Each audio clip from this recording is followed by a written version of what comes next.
بسم اللہ الرحمن الرحیم۔ جب حضرت محمد رسول اللہ صلی اللہ علیہ وسلم مدینہ تشریف لائے تو آپ نے فرمایا تم سال میں 2 خوشیاں منایا کرتے تھے، اب اللہ نے تم کو اس سے بہتر 2 دن دے دیے، عید الفطر اور عید الاضحیٰ۔ اللہ کے نبی صلی اللہ علیہ وسلم نے کبھی بھی فتوے بازی نہیں کی، آپ نے خوشی کے موقع پر خوشی منانے کی اجازت دی۔ آپ نے فرمایا خوشی انسان کا فطری تقاضا اور ضرورت ہے۔ اللہ کے نبی صلی اللہ علیہ وسلم نے عید الفطر اس لیے منوائی کیونکہ اس دن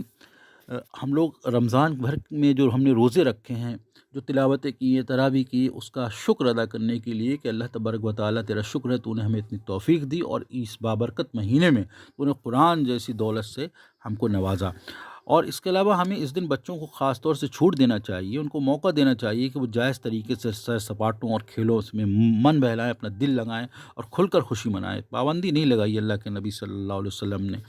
اور آگے حضرت عائشہ صدیقہ رضی اللہ تعالیٰ عنہ کا بیان ہے کہ عید کا دن تھا، کچھ لڑکیاں بیٹھی ہوئی وہ گیت گا رہی تھیں اور بواس کی لڑائی کے موقع پر انصار نے جو گیت گائے تھے، اسی دوران کیا ہوا، حضرت ابوبکر صدیق رضی اللہ تعالیٰ عنہ تشریف لے آئے جو حضرت عائشہ صدیقہ رضی اللہ تعالیٰ عنہ کے والد ہیں، اور وہ بولے نبی کریم صلی اللہ علیہ وسلم کا گھر اور یہ گانا بجانا۔ نبی کریم صلی اللہ علیہ وسلم نے فرمایا اے ابوبکر رہنے دو،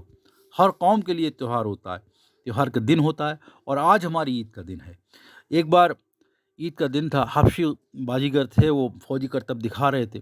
تو حضرت عائشہ صدیقہ رضی اللہ تعالیٰ عنہ نے دیکھنے کی خواہش کی تو حضرت محمد صلی اللہ علیہ وسلم آڑ بنا کر کھڑے ہو گئے، اور حضرت عائشہ صدیقہ رضی اللہ تعالیٰ عنہ نے اپنی ٹھوڑی حضرت محمد رسول اللہ صلی اللہ علیہ وسلم کے مبارک کندھے پر رکھ دی، اور جب تک حضرت عائشہ صدیقہ رضی اللہ تعالیٰ عنہ دیکھتی رہیں تب تک آپ نے ان کو منع نہیں کیا، اور جب انہوں نے کہا اچھا اب بس کریں تب آپ نے جانے کی اجازت دی، اور بیچ بیچ میں حضرت محمد صلی اللہ علیہ وسلم ان بازیگروں کو شاباشی بھی دیتے جاتے تھے۔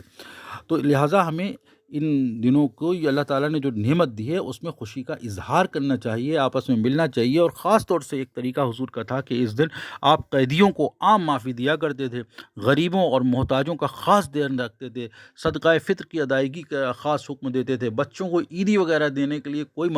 پابندی نہیں تھی، خوب دیا جاتا، لیکن یہاں پر دینے کے بعد وہی قرآن شریف کی آیت یاد رکھنا چاہیے کہ ایک تو جس کا جو مال ہے وہ اس کا ہی حق ہے، اگر بچوں کو کوئی پیسہ ملا ہوا ہے، کوئی چیز دولت ملی ہوئی تو وہ بچوں کا حق ہے، اگر ماں باپ اس کو لیتے ہیں تو ان کو چاہیے کہ اس کو واپس کریں، بلکہ لینا بھی نہیں چاہیے، بچے کا ہے تو بچے کا ہی ہے وہ، اور اگر کوئی تحفے وغیرہ بہت زیادہ آ جاتے ہیں تو ان کا استعمال بھی ماں باپ بچے کی اجازت سے کریں، لیکن اس کے برابر کی رقم بچے کے اوپر خرچ کرنا چاہیے۔ وہ تو ویسے ہی ماں باپ نفع کے طور پر اور اس کی ضرورتوں کے طور پر بچے کے اوپر خرچ کرتے ہی رہتے ہیں۔ وہ تو اسلام کا ایک سیدھا اصول ہے کہ کسی کی بھی کوئی چیز ہو اس کو ہمیں نہیں لینا ہے، اور اللہ کے نبی صلی اللہ علیہ وسلم نے جو طریقے بتائے ہیں اسی لیے بتائے ہیں کہ ہم خوشی کا اظہار کریں۔ اللہ تبارک و تعالیٰ سے دعا ہے ہم سب کو خوب خوشی کے ساتھ عید منانے کی توفیق عطا فرمائے۔